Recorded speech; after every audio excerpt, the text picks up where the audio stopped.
네, 경영 언론 네, 4주차 기업의 사회적 책임. 자, 2교시 두 번째 시간 하겠습니다. 이제 그 교재를 보면 이제 기업 윤리 기준 세우기가 나와요. 그래서 기업의 이제 윤리 강령에 대한 얘기가 좀 나오는데 윤리 강령에는 이제 두 가지 관점이 있습니다. 첫 번째는 준법 기반 윤리 강령입니다. 준법 기반 윤리 강령이라는 게 뭐냐? 잘못을 범한 사람을 벌하거나 제재해가지고요. 불법적인 행동을 이제 예방하는 윤리 강령이에요. 그래서 외적인 기준, 즉 법이나 규제를 준수하는 것이 목표고, 그 범죄 행위를 이제 피하는 것이 중요하죠. 그러니까 이제 변호사 같은 사람들이 지도자가 될 수가 있겠죠. 이걸 하기 위해서 당연히 이제 그 어떤 기준에 대해서 교육도 하고 종업원의 어떤 자유적인 재량을 축소하면서 규제하고 처벌하는 이게 이제 어떻게 보면 준법 기반 이제 윤리 강령으로 볼 수가 있는데 이제 청렴 기반 윤리 강령은요 조직의 어떤 지침이라든가 가치관을 제시를 하고 그리고 이제 윤리적으로 건전한 행동을 지지하는 그런 이제 환경을 조성을 해가지고요 직원들 사이에 이제 책임을 정의하는 그런 윤리 강령이 이제 청렴 기반 윤리 강령입니다. 그래서 당연히 이제 외적 기준도 준수해야 되겠지만 동시에 선택된 내적인 기준도 이제 준수하는 그게 이제 청년 기반의 윤리 강령으로 볼 수가 있죠. 그래서 이제 목표는 이제 직원들이 책임감 있는 행동을 할 수 있도록 하는 거고요.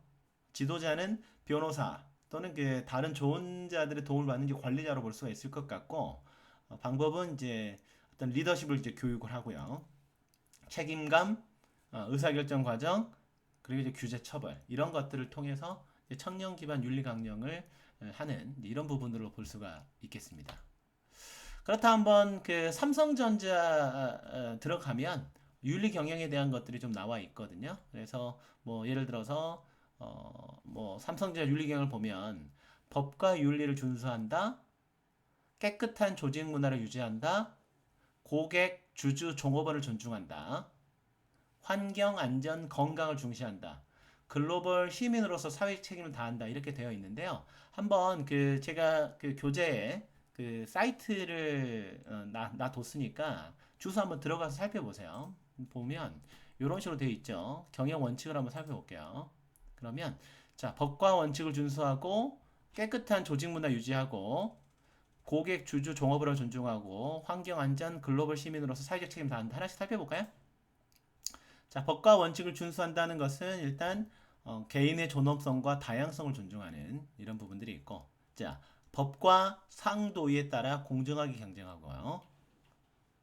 자, 이렇게 하기 위해서 뭐 이게 구체적인 거 나와 있죠. 뭐 개인 존엄성에 대해서는 모든 사람의 기본적 인권을 존중하고 강제 노동, 임금 착취, 어린이 노동 이런 것들은 어떠한 경우에도 허용하지 않고요. 그다음에 이제 모든 이해관계자에 대해서 국적, 인종, 성별, 종교 등에 따른 이제 차별하지 않는다. 이렇게 딱 선언을 해놨습니다. 그리고 법과 상도에 따라 공정하게 경쟁을 하는데 국가와 지역사회의 각종 법규를 지키고 시장 경제 질서를 이제 존중하고 정당한 방법으로 경쟁한다. 그래서 상도에 벗어난 부정한 방법으로 부당한 이득을 취하지 않는다. 사업 활동하는 데 있어서 대가성 선물이나 금융, 금품, 향응을 주고받지 않는다. 이런 식으로 이제 정해놨습니다. 그리고 정확한 회계 기록을 통해 회계의 투명성을 유지한다. 자, 그다음에 정치에 개입하지 않고 중립을 유지한다. 이렇게 되어 있죠. 그죠? 자, 그리고 깨끗한 조직 문화를 유지하는 거 보니까 자, 모든 업무 활동에서 공과 사를 엄격히 구분하고요. 그리고 이제 그쵸. 그리고, 여기 보면 이제 직무상 취득한 정보를 이용해서 주식의 매매 등 유가증권에 관한 거래를 하지 않는다. 내부자 거래를 막는다는 얘기죠. 여기 뒤에 있으니까 말씀드리고요. 그리고, 회사와 타인의 지적 재산을 보호하고 존중한다. 그리고, 건전한 조직 분위기를 조성한다. 이렇게 되어 있습니다. 그리고 이제 고객, 주주, 종업원을 존중하는 그런 부분들은 자, 고객 만족을 경영 활동의 우선적 가치로 삼는다. 그리고 주주 가치 중심의 경영을 추구한다. 세 번째, 종업원의 삶의 질 향상을 위해서 이제 노력한다. 이런 식으로 되어 있죠. 자, 환경 안전, 건강을 중시한다. 이에 대한 부분들은 그 환경 친화적 경영을 이제 추구한다라고 명시가 되어 있습니다. 그래서 환경 보호와 관련된 국제 기준, 관계 법령, 내부 규정 등을 준수한다 이렇게 되어 있죠. 그리고 인류의 안전과 건강을 중시한다. 그래서 인류의 건강과 안전에 해를 끼칠 수 있는 제품이나 서비스를 제공하지 않도록 노력하는 이런 부분이 나와 있고요.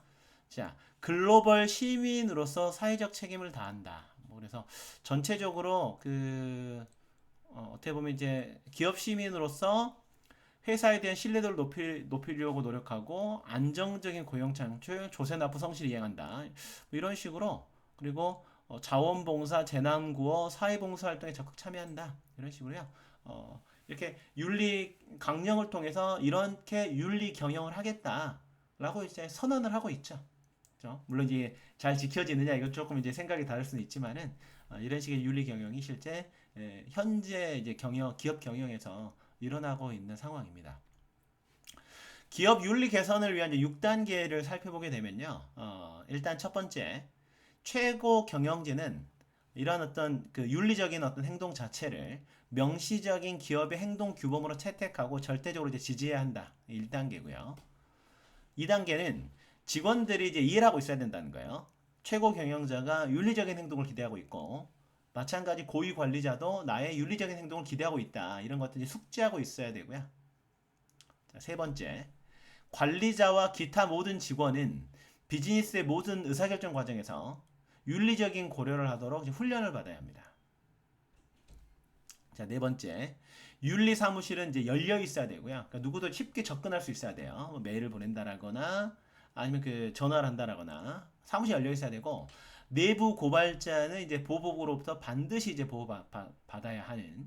그래서 미국 같은 경우는 내부 고발자에게 이제 포상제도 좀 잘 돼 있거든요. 그래서 이제 그런 식으로 이제 포상도 하고 해주고 이제 보호해줘야 되는 이런 것들이 잘 이루어지지 않게 되면 오히려 이제 내부 고발자가 마치 이제 배신자 취급받는 이런 경우들도 있죠. 그렇죠? 삼성 같은 경우도 사실 예전에 사실 내부 고발자가 있었는데 사실 그다지 오히려 이제 보호받지 못했던 그런 기억도 좀 납니다. 납품업체와 하청업체들, 유통업체와 고객들도 기업의 어떤 윤리 프로그램에 대해서 인지하고 있어야 되고요. 잘 알려야 되겠죠. 그리고 윤리 강령을 위반했을 때 적절하게 이제 조치를 취해야 됩니다. 사실 어떻게 보면 6번이 가장 중요하다라고 할 수 있죠. 위반했을 때 적절하게 조치를 취하지 않게 되면 뭐 허울뿐이지 않겠습니까? 그래서 이런 것들을 좀 생각을 해야 될 것 같은데요. 실제 이제 메이저리그에 이제 휴스턴 애스트로스라는 팀이 있고 메이저리그에서 이제 우승도 한 이런 이제 팀으로 볼 수가 있는데 여기가 이제 그 2017년 요때 이 시즌 그러니까는 휴스턴 애스트로스가 첫 번째 이제 메이저리그 이제 타이틀을 딴 우승을 한 그때 해였는데요. 이때 사인 훔치기를 했다 그래요. 사인 훔치기를 어떤 식으로 했느냐? 일단 센터필드에 그러니까 외야 중간에 비디오를 이제 설치를 해가지고요. 피처가 이제 포수가 사인 내죠. 피처가 이제 던지는 공에 대한 사인을 뭐 캐치를 한 다음에요. 이걸 이제 모니터를 통해서 휴스턴 에스트로스의 더그아웃으로 송출을 하는 거죠. 투수가 어떤 사인 낸다, 송출을 합니다. 그러면 선수들이 그 모니터를 보고 이렇게 뭐 예를 들어서 변화구다, 그러면 쓰레기통 막 두드리는 거야. 막 시끄럽게. 이렇게 되면 이제 타자가 이쪽에 직구가 아니고 변화구구나 이런 것도 인지하고 좀 대처할 수 있게끔. 이런 식으로 이제 사인 훔치기를 해가지고 이제 우승을 한 게 이제 들통이 났죠. 상당히 불명예고. 그래서 아직까지도 이제 메이저리그 팬들은 그런 식으로 좀 조롱을 합니다. 사인 훔치기 아니면은 1승 뭐 승리도 잘 못하는 팀이라고 조롱을 하는데 어떻게 보면 상당히 비윤리적인 행동을 한 거죠. 그렇죠? 스포츠 정정당당하게 경쟁을 해야 되는데 사인 훔치기를 통해 가지고 정상적이지 않은 방법으로 경쟁을 하는 거 아니겠습니까? 그래서 MLB 메이저리그 사무국은요 루노 전 단장하고 힌치 전 휴스턴 감독을 1년간 무보수 자격 정지 처분 내렸고요. 휴스턴 구단에는 벌금 500만 달러를 부과하고 2020년과 2021년 신인 드래프트 1라운드, 2라운드 지명권을 박탈해버립니다. 이거 엄청난 거거든요. 1, 2라운드 지명을 박탈해버리는 거는 이 지명권 자체가 실제 뭐 가치가 뭐 연구에 따라 차이가 있지만 엄청나니까요. 이렇게 이제 MLB가 발표한 이후에 루노 전 단장과 힌치 전 감독은 바로 이 야구단으로부터 해고가 됩니다. 윤리적이지 않은 행동을 했다라고 했을 때 바로 6단계, 바로 이제 조치가 들어가서 해고를 시켜버리는 이런 일들이 이제 벌어지는 거죠. 이런 강한 메시지를 통해서 윤리는 반드시 지켜야 된다. 이런 것들을 이제 직원들이 이해할 수 있지 않았을까? 네, 그런 생각이 좀 듭니다. 반대로 이제 윤리 강령에 따라서 대처를 잘한 케이스로 존슨앤존슨의 타이레놀 리콜을 이제 많이 드는데요. 그러니까 타이레놀 자체가 1982년도에 9월 29일 미국 시카고에서 존슨앤존슨의 캡슐형 타이레놀에 이걸 먹고 사망사고가 생긴 거예요. 그래서 10월 1일까지 7명이 사망했는데 캡슐이니까 이걸 좀 열 수 있었나 봐요. 그래서 열어가지고 거기에 이제 청산가리를 이제 누가 넣은 거죠. 그렇죠? 그러니까 어떻게 보면 이제 그 묻지마 살인 뭐 이런 느낌이 좀 안타까운데 그래서 그런 캡슐을 타이노를 먹고 10월 1일까지 7명이나 사망을 합니다. 이런 것들이 이제 발생을 하니까 일반 의약품 진통 해열제 시장에서요 타이레놀 시장 점유율이 35.5%에서 7%로 폭락해버려요. 그래서 그 시가총액이 사건 발생한 다음 9일 동안 약 23억 달러나 하락해버리는 이런 일들이 벌어졌죠. 그래서 이제 조사가 들어갑니다. 조사를 했더니 그 문제 캡슐이요. 실제 판매용 매장 선방에 제품이 배치된 다음에 캡슐이 이제 변조되었음이 밝혀졌죠. 그래서 본인 존슨앤존슨에서는 어떻게 하느냐? 일단 타이레놀 캡슐 생산 라인을 즉시 폐쇄합니다. 그리고 타이레놀 광고를 중지한 다음에 사건 발생 일주일 만에 전국 모든 매장에 캡슐형 타이레놀 제품 회수 조치를 내려요. 그리고 방송에 막 출연을 합니다. 어떻게 하느냐? 그래서 그 이 타이레놀 자회사 이게 그 실제 타이레놀 자회사이면서 생산하는 이제 회사가 맥네일사인데 경영진이 ABC 방송사의 나이트라인 뉴스 이런 데 출연을 해가지고요. 타이레놀 제품의 변조 방지 포장재가 만들어질 때까지 우리는 캡슐 제조 판매를 하지 않겠다. 이렇게 약속을 합니다. 그리고 모든 캡슐 형태의 타이레놀 제품을 정지해용으로 교환해 주겠다는 제안을 해요. 그렇죠? 그래서 절대 막 먹지도 마라. 이런 식으로 막 광고도 하거든요. 그래서 그 실제 존슨앤존슨이 회수한 타이레놀 이 3,100만 병이었는데 폐기에 들어간 비용이 1억 달러 이상이었다고 해요.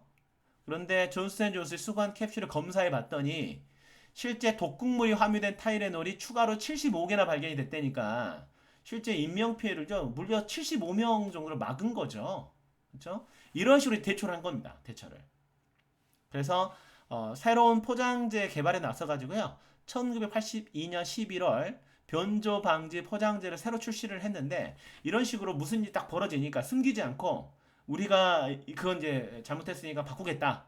그래서 다 회수도 하고 실제 이제 포장 새로 출시하고 그래서 신뢰 회복을 위해서 노력을 하니까 타이레놀 시장 점유율이 사건 후 8개월 만인 1983년 5월에 종전 수준인 35%를 회복을 하죠. 이게 윤리 강령에 따라서 대처했던 사례. 이게 이제 바로 존슨앤존슨의 타이레놀 리콜 사태였다. 이렇게 보시면 됩니다. 자, 이런 이제 부분들이 바로 이제 기업의 사회적 책임으로 볼 수가 있습니다. 이제 CSR, 그다음 이제 그 제가 다음 시간에 CSV, ESG 이런 이제 용어를 한번 정리하고 갈 건데요. 기업의 이제 사회적인 책임이죠. 그렇죠? 그래서 이제 달스로드에 따르면 이 기업의 사회적 책임에는요 5개의 영역이 있다라고 얘기를 해요. 환경, 사회, 자 경제, 이해관계자, 자발성 이렇게 이제 5가지 영역이 있다라고 얘기를 합니다. 자 일단 이제 그렇다고 해서 기업이 사회와 동일하게 가야 되기 때문에 지속 가능성을 위해서 사회를 하고 따로 갈 수가 없다. 이러한 어떤 개념에 대해서 그래서 기업은 사회적 책임을 다해야 된다. 이런 개념에 대해서 모든 사람들이 좋아하는 건 아니에요. 오히려 기업의 사회적 책임을 비용이 늘어나는 행동으로 보고 좋지 않게 보는 의견들도 꽤 있습니다. 대표적인 학자가 밀턴 프리드먼인데 CSR의 부정적 효과를 역설한 대표적인 학자입니다. 그래서 기업이 CSR을 하는 게 기업이 아니라 주주의 이익을 보장하는 것이 기업의 역할이다. 이렇게 주장을 해요. 그리고 이제 아서레퍼, 이제 보수를 좀 대표하는 경제학자로 볼 수가 있는데 CSR은 주주가치 최대화의 목표를 간과한 거다. 각자가 각자의 역할을 잘하는 것이 중요한 거다. 이렇게 얘기를 해요. 물론 이제 기업이 어떤 경제적인 영역에 있어서 일자리를 창출해내고, 그러니까 본인의 일을 열심히 하게 되면 이윤을 창출해내고 일자리도 이제 만들어내고, 그러면 기업이 수익이 많아서 이제 세금도 내고 이렇다라는 건데, 근데 이제 문제가 뭐냐면 CSR의 부정적 효과에 대한 약간 모순이 있어요. 그게 뭐냐면 기업이요 과거와 다르게 주주 외 이해관계자들을 고려하지 않을 경우에는요 기업의 지속 가능성에 문제가 발생할 수 있습니다. 예를 들어서 나이키의 경우에는요 베트남 하청 공장의 아동 착취 실태가 폭로되면서 대규모의 불매 운동이 일어났고요. 이때 나이키는 매출액이 30% 이상 급감하는 손실을 입었습니다. 그러니까 나이키가 베트남 하청 공장을 운영하는 건요 주주이익을 극대화시키는 차원에서 당연한 거예요. 나이키 헤드는 본사 미국에 있고 다 하청을 줘가지고 비용을 낮추고 비용을 이제 낮췄으니까 사실은 이제 나이키 같은 경우는 이제 어떤 행동만 했느냐 스포츠 스타들을 이제 광고로 끌어들여가지고 수천만 엄청난 돈을 이제 지불하면서 마케팅을 한 거죠. 그렇죠? 근데 정작 이렇게 만드는 그런 그 기업들의 노동자들 여기에 대해서는 이제 신경 쓰지 않다가 이게 이제 공분을 일으킨 거죠. 어떻게 기업이 저런 식으로 행동할 수 있냐 이익을 극대화시키기 위해서 그래서 이제 불매 운동이 일어날 수 있는 이런 이제 문제들이 좀 있죠. 그리고 이제 최근에는요 사회적 책임 투자가 확대가 되고 있습니다. 그래서 예를 들어서 뭐 기후 위험에 관한 투자가 네트워크 이런 식으로 그래서 책임 투자 활동을 좀 강화하는 것이죠. 그래서 향후 지속 가능성을 투자 결정의 요소로 삼겠다고 발표를 해요. 그러니까 투자가들 입장에서도 기업의 이윤만 극대화하다가는 이른바 한 방에 골로 갈 수 있다는 사실을 아는 거예요. 그게 아니라 기업이 지속 가능성을 높이려면 어떻게 해야 된다? 그러면 그 실제 우리 이제 어떤 식으로 해야 되느냐? 기업이 절대 이윤 추구만을 목표로 해서는 안 되고 다양한 이해관계자의 어떤 이익도 같이 생각을 해야 기업이 오래 갈 수 있다는 거예요. 그렇죠? 실제 이제 블랙록 같은 경우, 블랙록 같은 경우는 뭐 예를 들어서 뭐 캘리포니아 연기금 이런 데서 돈을 맡기는 세계 최고의 자산운용사거든요. 블랙록이 이제 그런 얘기를 했어요. ESG 투자. 요즘에 이제 그게 약간 정치적 용어가 돼서 이제 그런 용어를 잘 안 쓴다고 레리 핑크라는 이제 블랙록의 이제 대표가 얘기를 하긴 했는데 블랙록의 가장 중요한 목표가 뭐냐? 고객의 장기 투자 목표를 달성한다 이거죠. 장기 투자 목표를 달성하려면 기업의 지속 가능성이 중요하다. 그러려면 어떻게 해야 되느냐? 기후 통합 포트폴리오를 만들어야 되고 장기적으로 위험 조정 수익률을 극대화시켜야 되는데 그러면은 기업의 사회적 책임을 다하거나 아니면 ESG 활동을 이제 충분히 하는 이런 기업들에 투자를 했을 때 안정적인 위험 조정 수익률이 높아지더라. 그래서 이제 그런 기업에 투자를 하겠다라고 이제 공표를 하고 실제 이제 그렇게 투자를 하고 있어요. 그래서 이제는요 기업이 사회적 책임을 다한다라고 하는 것이 단순히 그냥 봉사하는 그런 개념이 아니라 우리 기업에 자금을 조달하거나 주가를 높이거나 그렇죠? 투자를 유치하기 위해서 거의 이제 필수적인 요소로 바뀌어가고 있다. 기업의 장기 생존을 위해서라도 이게 거의 필수적인 요소로 가고 있다. 이렇게 생각하시면 돼요. 이런 이제 기업의 사회적 성과에 대한 범주는요. 다음처럼 이제 분류가 좀 되는데요. 일단은 이제 기업 자선이 하나의 영역으로 볼 수가 있겠죠. 그래서 어떻게 보면 이제 모든 종류의 비영리 단체에 대한 자산 기부를 이제 포함을 하는 건데 포브스에 따르면요. 세계에서 가장 큰 250개 회사가 자선 활동에 매년 무려 260억 달러를 기부한다고 하니까 정말 그렇게 자선 활동을 많이 한다라는 것이 생각이 좀 듭니다. 그리고 이제 기업의 사회적 솔선수범이 있는데요. 이거는 이제 자선을 뛰어넘어서 기업의 경쟁력과 관련이 있는 범위 내에서 자선 사업을 전개하는 거죠. 예를 들어서 뭐 3대 글로벌 물류회사, 에자일이라든가 UPS라든가 머스크라든가 그러면 이제 각 국계에서 대규모 자연재해가 발생을 했다. 그러면 이제 본인들의 자원을 활용해서 지원을 합니다. 항공, 창고, 운송, 보고, 통신 분야 이런 데서 이제 지원을 해가지고 실제 이렇게 그런 자연재해가 벌어졌다. 그럼 이제 그 기업의 사회적 책임을 담당하는 부서에서 바로 이제 파견을 해서 이런 부분을 지원하게끔 하는 부분들이 있고요. 또 이제 기업의 책임이 있는데 이건 이제 본질적으로 사회 내에서 책임감 있게 행동하는 것과 관련이 되어 있는 모든 것이 포함이 됩니다. 뭐 직원을 공정하고 윤리적으로 대우하고 어떤 피부색이라든가 성별로 인해서 차별하지 않는 그죠? 당연하지만 상식적인 그런 것들을 이제 하는 이게 이제 기업의 책임으로 볼 수가 있고요. 기업 정책은 이제 사회나 정치적인 이슈에 관해서 기업이 취하는 입장에 관한 건데 예를 들어서 사실 뭐 삼성전자 아까 윤리 경영을 보게 되면 정치적인 부분들은 뭐 관여하지 않겠다라고 했지만 실제 이제 환경과 관련돼서는 우리가 보호적인 입장을 좀 취하겠다 이렇게 되어 있죠. 그래서 환경 보호와 관련된 이슈에 대해서 뭐 적극적으로 이제 나간다라거나 뭐 기후라든가 이런 이제 위기에 대응한다라거나 이런 부분들이 실제 기업의 사회적 성과에 대한 이제 분류로 보실 수가 있을 겁니다. 그리고 이제 기업의 사회적 책임은 이제 다양한 분야에 대한 책임이 있는데요. 첫 번째는 이제 고객에 대한 책임이 있죠. 미국의 케네디 대통령이 소비자의 4대 권리에 대해서 주창한 바가 있는데 안전할 권리, 정보를 제공받을 권리, 선택할 권리, 의사를 반영할 권리 이런 것들이 좀 있습니다. 그래서 이제 이러한 어떤 소비자의 권리를 보장하기 위해서 기업이 이제 노력을 다해야 될 텐데 다른 모든 조건이 같다. 그러면 소비자들은요 사회적으로 정직한 기업에 더 우호적인 견해를 형성할 가능성이 높고요.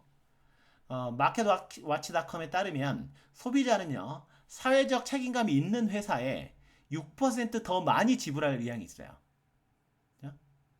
보다도 윤리적인 그런 기업 물건을 이왕이면 산다고요. 뭐 예를 들어서 뭐 가뚜기라고 해서 오뚜기 같은 이제 뭐 예를 들어서 뭐 직원들을 좀 잘해준다라고 알려져 있는 정직원을 고용한다고 하죠. 이런 기업들의 물건을 좀 더 선호하거나 이런 한 형식으로 한다라는 거죠.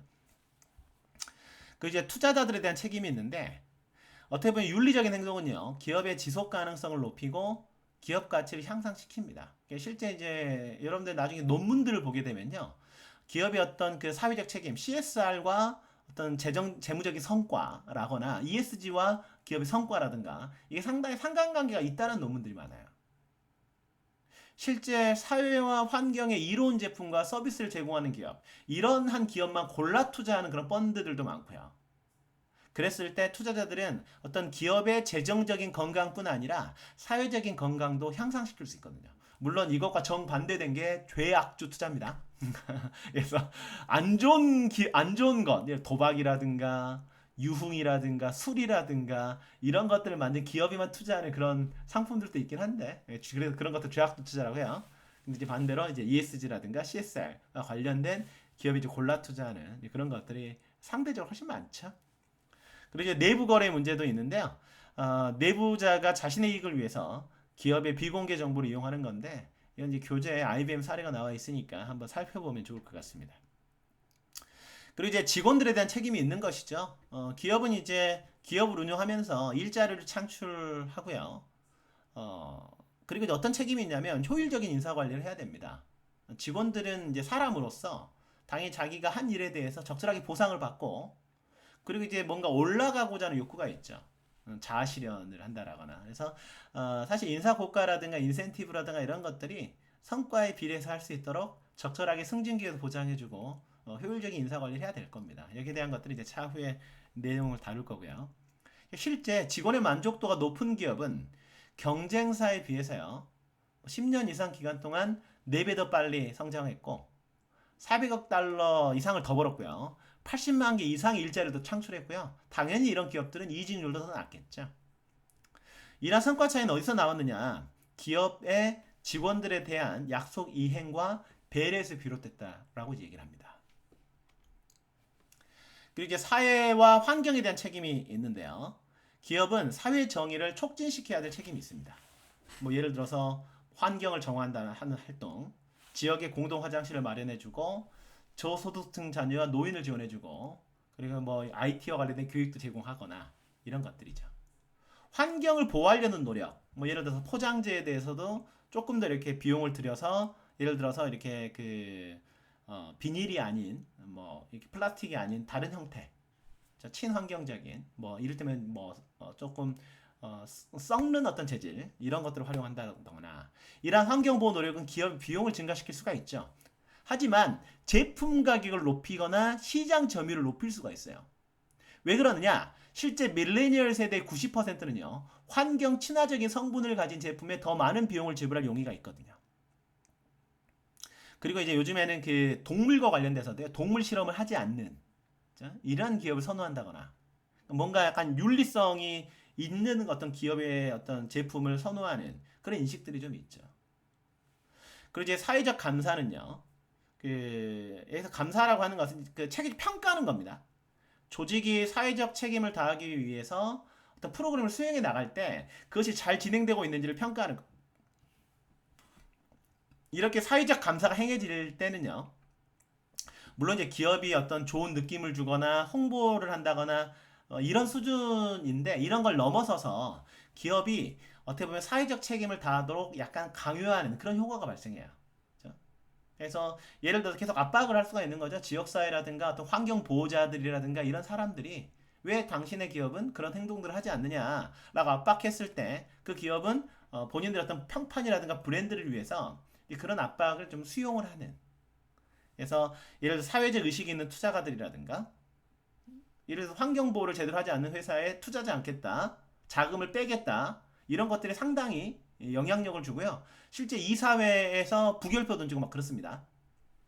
그리고 사회적 인식 조사 기관, 그리고 환경주의자들, 조합원들, 고객들 이런 사람들의 어떤 사회적 감사로서의 활동을 했을 때 실제 이제 기업이 사회적 책임을 좀 다하는 그런 압력으로도 작용할 수 있다. 이렇게 좀 정리하시면 되겠죠.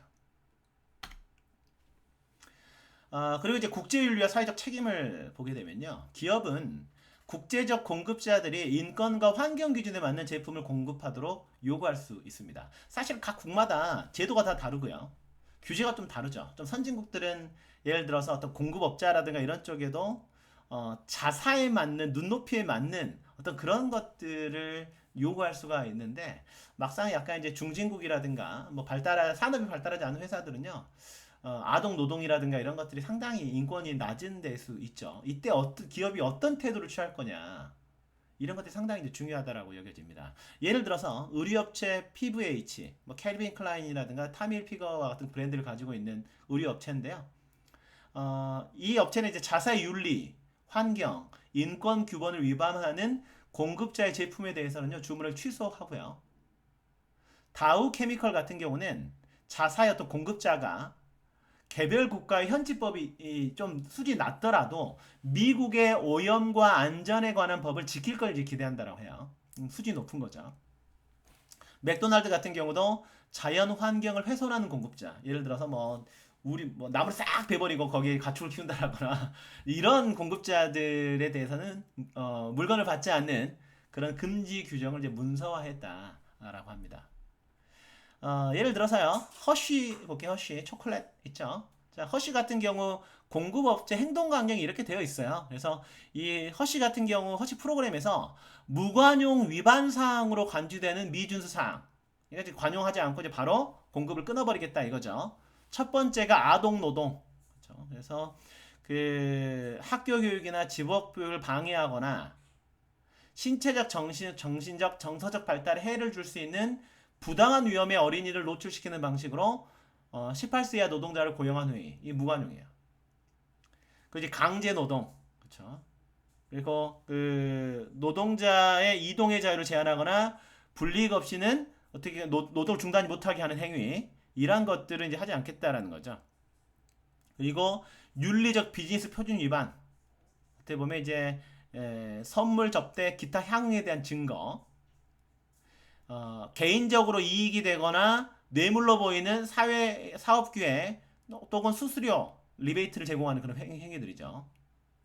그리고 생명을 위협하는 즉각적인 건강, 개인 안전 또는 환경 문제 이러한 것들에 대해서는요 행동 강령 미준수 사항이라는 거죠. 아까 그 삼성전자의 윤리 강령과도 이제 상당히 유사한 그런 성격을 보인다 이렇게 좀 보시면 좀 되겠습니다. 그래서 이런 것들 한번 우리가 생각을 해보면 좀 좋을 것 같아요. 근데 이제 이 비즈니스라고 하는 것은 결국은 이익을 벌어들이는 거지 않습니까? 그래서 과연 그 기업의 자국의 기준을 따르라고 요구하는 것, 그렇죠? 이게 과연 항상 윤리적일까? 이게 따져봐야 돼요. 그래서 이제 교재에는 이제 어떤 사례가 나오냐면 그 사실은 그 약간 생산성이 이제 발달하지 않는 나라에서 미국 기업에 좀 취업을 한 거죠. 근데 미국 기업에서 이제 그 일을 하다가 자기 나라로 다시 이제 발령을 받아서 가요. 그래서 이제 받아서 가는데 그럼 기업의 입장에서는 직원이 안전하게 살아야 되니까 좋은 집을 구해라. 그래, 그럼 이제 기업이 한 달에 한 2,000달러 정도의 그 월세를 지원하고 이런 프로그램이 있으니까. 근데 이 직원이 2,000달러에 대한 월세에 대한 이제 수수료, 영수증을 첨부를 하면서 받아가요. 근데 알고 보니까 안전한 동네에서 산 게 아니고 약간 할렘과 비슷한 안전이 보장되지 않는 곳에서 산 거예요. 그러니까 이게 과연 윤리적이냐? 이건 어떻게 바라봐야 될 거냐 이거예요. 그러니까 미국에 있는 기업 입장에서는 이 직원이 비윤리적인 행동을 한 겁니다. 당연히 그 직원은 안전한 기업 입장에서는 소중한 자원이기 때문에 안전한 곳에서 살아야 되고 그렇게 하라고 2,000달러의 어떤 그 비용을 집행했음에도 불구하고 이 직원은 월세가 낮은 곳에 살면서 그 차익으로요 가족들을 부양한 거예요. 이 직원의 현지 문화에 있어서는요 아버지를 대신해서 가족을 부양하는 게 본인 입장에서 가장 중요한 가치 중에 하나거든요. 과연 이걸 비난할 수 있을 거냐? 이런 이제 윤리적인 문제가 발생을 하죠. 어떻게 생각하세요? 한번 생각해 보세요. 이 교시 마무리 되신 다음에 생각해 보시면 좋을 것 같고, 그 아동 노동이 사회와 가족에게 용인되고 가족이 아동 임금에 생계를 의존한 나라들이 있죠. 현실로 있습니다. 그럼 이때 과연 아동 노동에 대해서 어떻게 판단해야 될 것인가? 그럼에도 불구하고 국제 규약에 따라서 평가를 할 거냐, 아니면 그 나라에 맞춰서 판단해 줄 거냐? 이걸 이번에 따져봐야 될 것 같고요. 그리고 이제 특정 국가의 경우에는 사실은 부패가 좀 심해서 비즈니스를 하는 데 있어서 관료에게 뇌물을 주지 않으면 사업이 불가능한 국가들이 있죠. 이런 국가에서 비즈니스를 하고 이익을 창출하기 위해서는요, 관료에게 뇌물을 주는 것이 어떻게 보면 당연한 거예요. 그 나라 사람도 뇌물이라고 생각하지 않고 당연한 일로 받아들일 수 있습니다. 이럴 때 과연 뇌물을 줘야 됩니까? 말아야 됩니까? 자, 이러한 것들이 우리가 어떻게 보면 기업의 어떤 사회적 책임이라든가 윤리적 관점에서 좀 생각해 봐야 될 문제거든요. 그래서 이 교시 마무리하시고 이 부분에 대해서는 차분하게 한번 생각해 보면 좋을 것 같습니다. 자, 다음 영상 이어지고요. 자, 3교시는요. 그렇다면 우리 그 사회적 책임 관련된 용어를 한번 정리해 보고 실제 기업들이 어떠한 일들을 하고 있는지에 대해서 사례를 스터디해 보도록 하겠습니다.